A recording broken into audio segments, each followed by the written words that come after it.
Este é o Café Nuclear, o podcast da medicina nuclear. Aqui você encontra sua dose de informação. Novidades em radiofármacos, avanços tecnológicos, boas práticas clínicas e tudo que movimenta o ecossistema da medicina nuclear. Vamos falar sobre ciência, compartilhar experiências, comentar eventos e congressos e trazer os destaques mais importantes da nossa área. Prepare seu café e acompanhe a conversa. O episódio de hoje é mais um passo em direção à jornada que promete misturar informação, ciência e um toque de energia nuclear para o seu dia.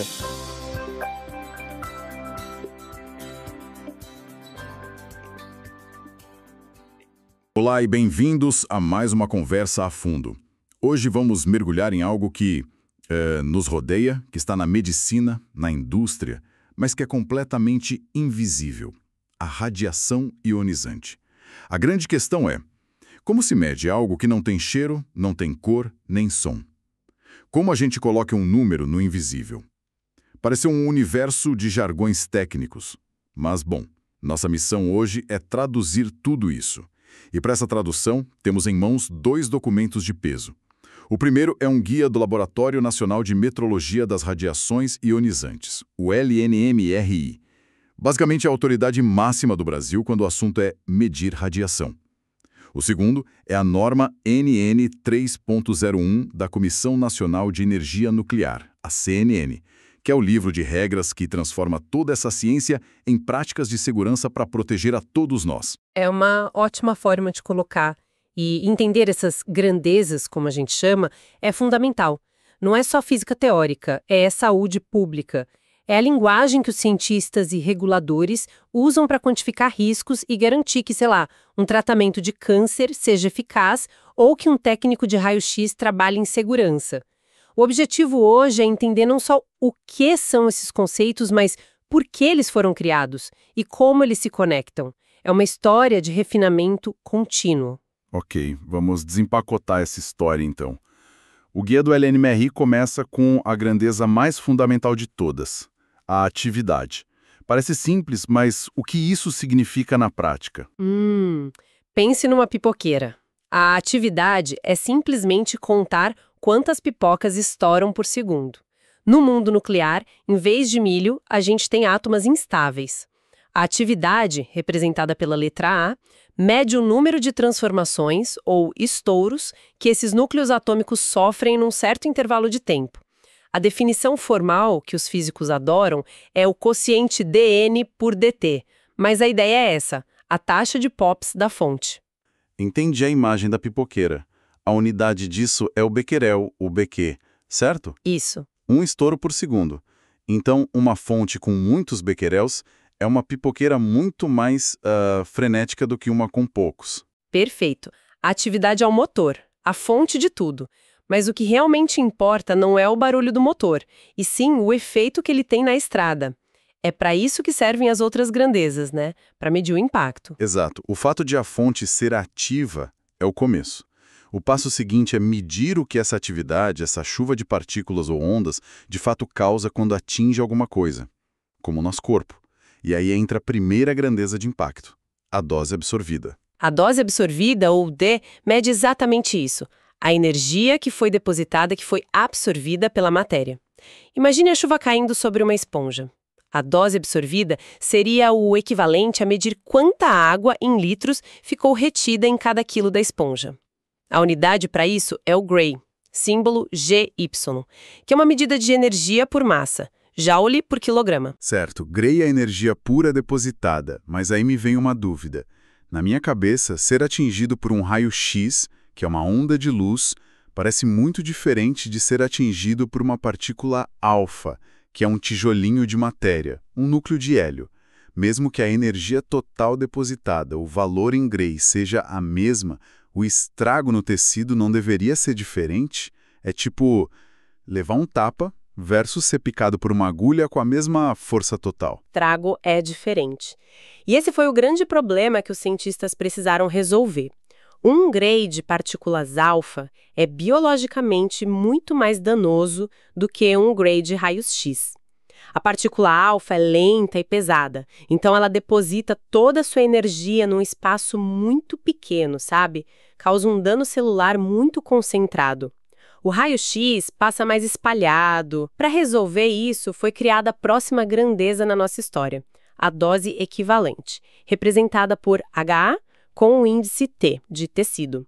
A ideia é pegar a dose absorvida em Gray e multiplicá-la por um fator de peso da radiação, o WR. Esse fator é um número que representa o potencial de dano de cada tipo de radiação. E quem decide esse número? Parece um pouco arbitrário. Quer dizer, quem define que uma partícula alfa é exatamente 20 vezes mais danosa? É uma pergunta excelente. Não é arbitrário, mas é um consenso. Esses valores, que estão na norma da CENEM, são definidos por comitês internacionais, como a ICRP, a Comissão Internacional de Proteção Radiológica.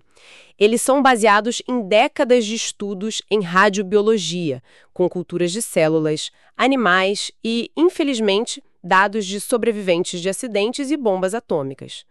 Para fótons e elétrons, o fator é o 1. Para partículas alfa, com base nesses dados, o consenso é que o fator de dano é 20. Entendi. Então a gente pega o valor em Gray, multiplica por esse fator de dano, e o resultado é a dose equivalente. E a unidade muda, certo? Passa a ser o sievert. Isso. A unidade se torna o sievert, símbolo SV. Matematicamente, ainda é joule por quilograma, mas o nome diferente serve para nos lembrar que esse valor já leva em conta o potencial de dano biológico. O sievert é a medida que realmente começa a importar para a saúde. Faz sentido. Mas o corpo humano não é um bloco homogêneo. Irradiar a pele não pode ser a mesma coisa que irradiar, sei lá, a medula óssea ou os pulmões. Um órgão deve ser mais sensível que o outro. Como a gente leva isso em conta? Precisamente, e esse é o último passo no refinamento do nosso cálculo de risco. Alguns tecidos, como a medula óssea, o cólon, os pulmões, são muito mais sensíveis à radiação e têm maior probabilidade de desenvolver câncer. Outros, como a pele ou o osso, são mais resistentes. Para contabilizar isso, chegamos à grandeza principal da radioproteção, a dose efetiva, simbolizada pela letra E. A dose efetiva é a soma de todas as doses equivalentes em cada órgão, mas cada uma é multiplicada por um fator de peso do tecido, o WT. A medula óssea tem um fator de peso alto, enquanto a pele tem um fator bem baixo. O resultado final, também em sievert, é um único número que representa o risco de dano global para o corpo inteiro, considerando os diferentes tipos de radiação e as diferentes sensibilidades dos órgãos. É o placar final do risco. Fantástico. Então a dose efetiva é o número mágico, o placar final. Mas isso me gera uma dúvida muito prática. Como é que alguém mede isso? Não dá para colocar sensores em todos os meus órgãos e calcular em tempo real. Parece algo que se calcula num supercomputador com um modelo do corpo humano, não algo que se mede na prática, no dia a dia. Exatamente, você descreveu o problema perfeitamente. A dose efetiva e a dose equivalente são o que a gente chama de grandezas limitantes. Elas são a melhor estimativa do risco e são usadas para definir os limites legais na norma da CENEM. Mas, como você disse, elas não são diretamente mensuráveis, são calculadas. Então, peraí. Como garantimos que um trabalhador de uma usina nuclear não está ultrapassando o limite de dose efetiva se a gente não consegue medir essa grandeza diretamente? Parece um paradoxo. É aí que a engenhosidade da radioproteção entra em cena com as grandezas operacionais. Elas são as ferramentas práticas.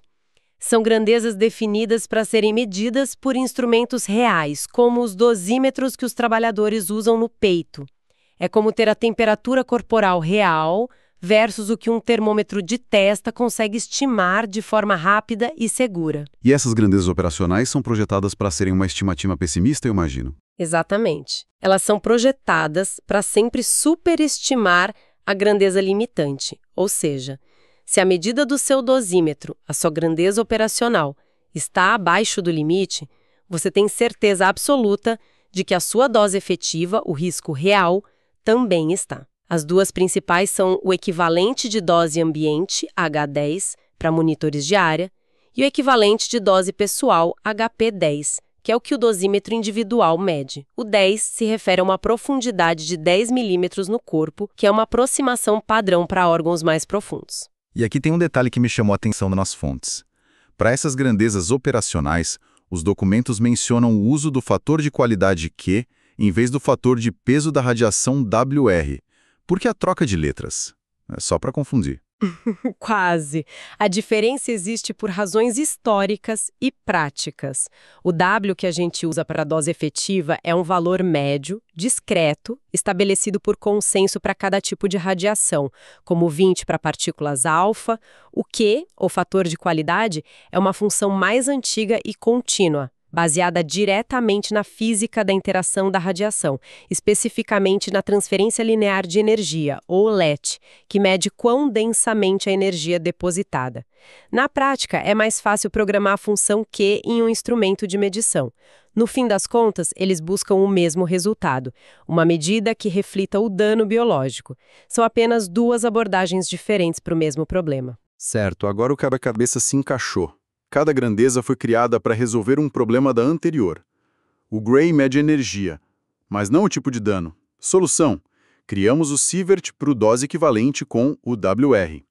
O dano varia por órgão. Solução: criamos a dose efetiva, com o WT. Não dá para medir a dose efetiva. Solução: criamos as grandezas operacionais, como o HP10, que o dosímetro mede. Com base nisso tudo, quais são os limites que não podemos cruzar? A norma CNN N 3.01 é muito clara. Para um indivíduo ocupacionalmente exposto ou IOE, o limite de dose efetiva é de 20 millisieverts MSV por ano. Não há média de 5 anos e em nenhum ano pode-se ultrapassar 50 MSV. Para o cristalino dos olhos, que é bem sensível, o limite também é de 20 MSV por ano. Já para extremidades, como mãos e pés, o limite é bem maior, 500 MSV por ano. Só 20 milisievert por ano? Isso parece incrivelmente baixo.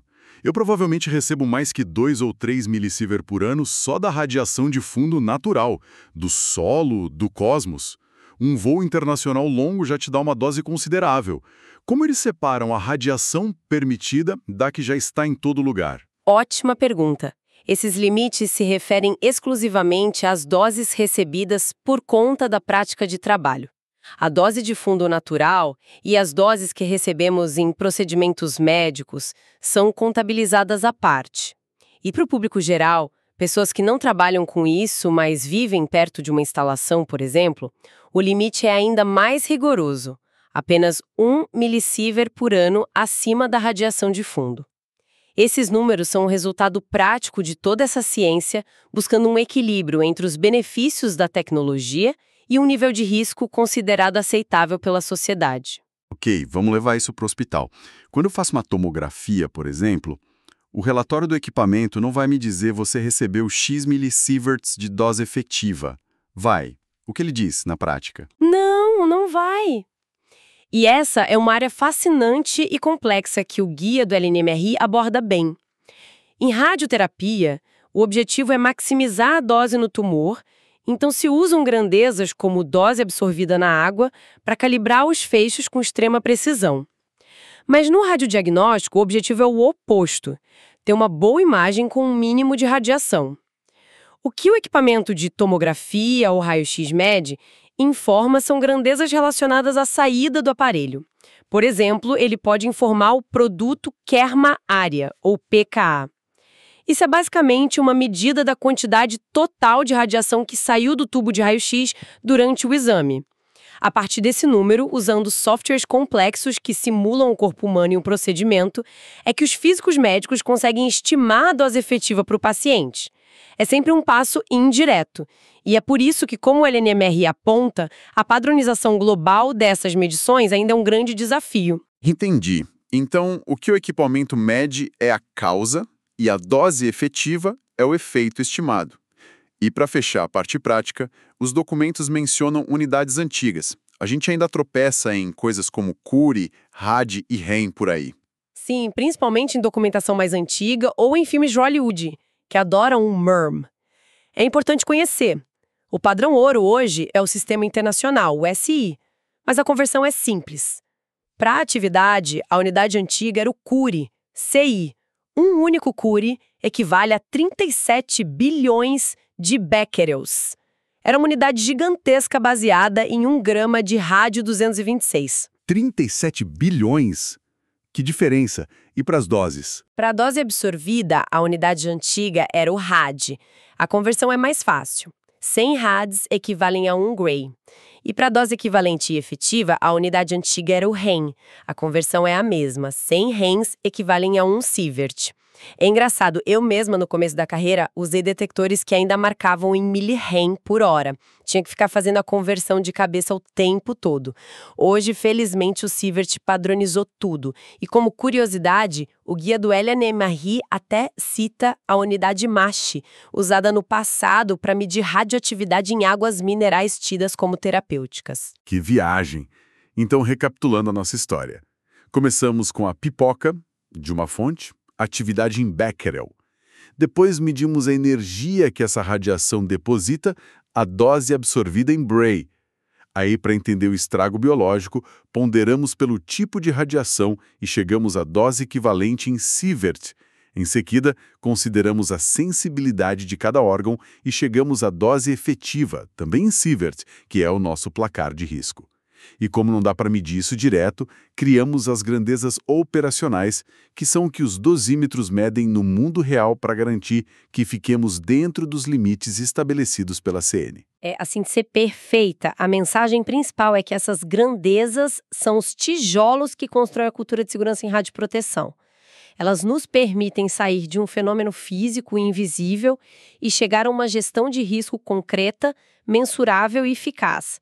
É o que garante que possamos usar essa tecnologia poderosa para o bem, desde curar doenças até gerar energia com segurança. E para nossa reflexão final, a norma da CNEM distingue claramente entre situação de exposição planejada, como trabalho rotineiro num hospital, e situação de exposição de emergência, como um acidente. Fica o pensamento, como a precisão de todas essas grandezas e limites que funcionam tão bem no ambiente controlado de um laboratório é mantida e aplicada no caos de uma emergência real, onde cada segundo conta e a informação é quase sempre imperfeita. A resposta para essa pergunta é onde a ciência da metrologia encontra o enorme desafio da gestão de crises. Você acompanhou mais um episódio do Café Nuclear. Esperamos que este conteúdo tenha trazido sua dose de informação sobre o universo da medicina nuclear. Gostou do episódio? Deixe sua opinião, participe da discussão nos comentários e compartilhe suas ideias. Queremos ouvir suas sugestões de novos temas e pontos que você considera importantes para os próximos episódios. O Café Nuclear é feito para você e com você. Um espaço aberto para construir conhecimento em conjunto. Até a próxima xícara de ciência aqui no Café Nuclear.